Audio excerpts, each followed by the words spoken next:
జరిపోయిందో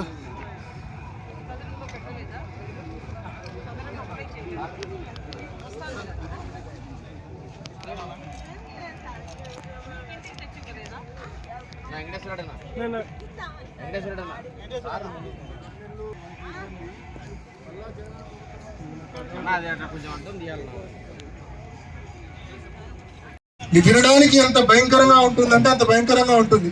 కానీ వాళ్ళ విజ్ఞతకే వదిలేద్దాం, ఆ మాట వాడే వాళ్ళ విజ్ఞతకే వదిలేద్దాం. ఎందుకంటే పరిస్థితి ఎలా ఉంటుందంటే మొహానికి మసి పూస్తారు, లేకుంటే మీద బుడిద వేస్తారు. నువ్వు కరుక్కో అంటారు, నువ్వు తుడుచుకో అంటారు. నువ్వు తుడుచుకుంటూ పోతే తిడుతూనే ఉంటారు. నీ విజ్ఞతకే వదిలేస్తున్నా, మాట్లాడే వాళ్ళ విజ్ఞతకే నేను వదిలేస్తా ఉన్నా. ఎక్కువ దీని గురించి డిస్కషన్ కూడా అవసరం లేదు. మాట్లాడే వాళ్ళు ఎంత కావాలంటే అంత మాట్లాడుకోండి, నాకే అభ్యంతరం లేదు. కానీ మనిషి అన్నాక కొంచెము విజ్ఞత విచక్షణ అనేది కొంచెమైనా ఉండాలని చెప్పి నేను కోరుకుంటా. మనిషి అన్నాక మనిషి పుట్టుకే అయితే కనుక తప్పకుండా కొంచెమైనా విజ్ఞత విచక్షణ ఉండాలా, కొంచెమైనా ఇంకిత జ్ఞానం ఉండాలా.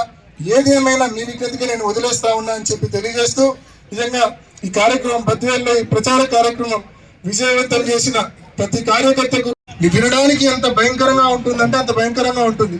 కానీ వాళ్ళ విజ్ఞతకే వదిలేద్దాం, ఆ మాట వాడే వాళ్ళ విజ్ఞతకే వదిలేద్దాం. ఎందుకంటే పరిస్థితి ఎలా ఉంటుందంటే మొహానికి మసి పూస్తారు, లేకుంటే మీద బుడిద వేస్తారు. నువ్వు కరుక్కో అంటారు, నువ్వు తుడుచుకో అంటారు. నువ్వు తుడుచుకుంటూ పోతే తిడుతూనే ఉంటారు. నీ విజ్ఞతకే వదిలేస్తున్నా, మాట్లాడే వాళ్ళ విజ్ఞతకే నేను వదిలేస్తా ఉన్నా. ఎక్కువ దీని గురించి డిస్కషన్ కూడా అవసరం లేదు. మాట్లాడే వాళ్ళు ఎంత కావాలంటే అంత మాట్లాడుకోండి, నాకే అభ్యంతరం లేదు. కానీ మనిషి అన్నాక కొంచెము విజ్ఞత విచక్షణ అనేది కొంచెమైనా ఉండాలని చెప్పి నేను కోరుకుంటా. మనిషి అన్నాక మనిషి పుట్టుకే అయితే కనుక తప్పకుండా కొంచెమైనా విజ్ఞత విచక్షణ ఉండాలా, కొంచెమైనా ఇంకిత జ్ఞానం ఉండాలా. ఏదేమైనా మీ విజ్ఞతగా నేను వదిలేస్తా ఉన్నా అని చెప్పి తెలియజేస్తూ, నిజంగా ఈ కార్యక్రమం బద్వేల్లో ఈ ప్రచార కార్యక్రమం విజయవంతం చేసిన ప్రతి కార్యకర్తకు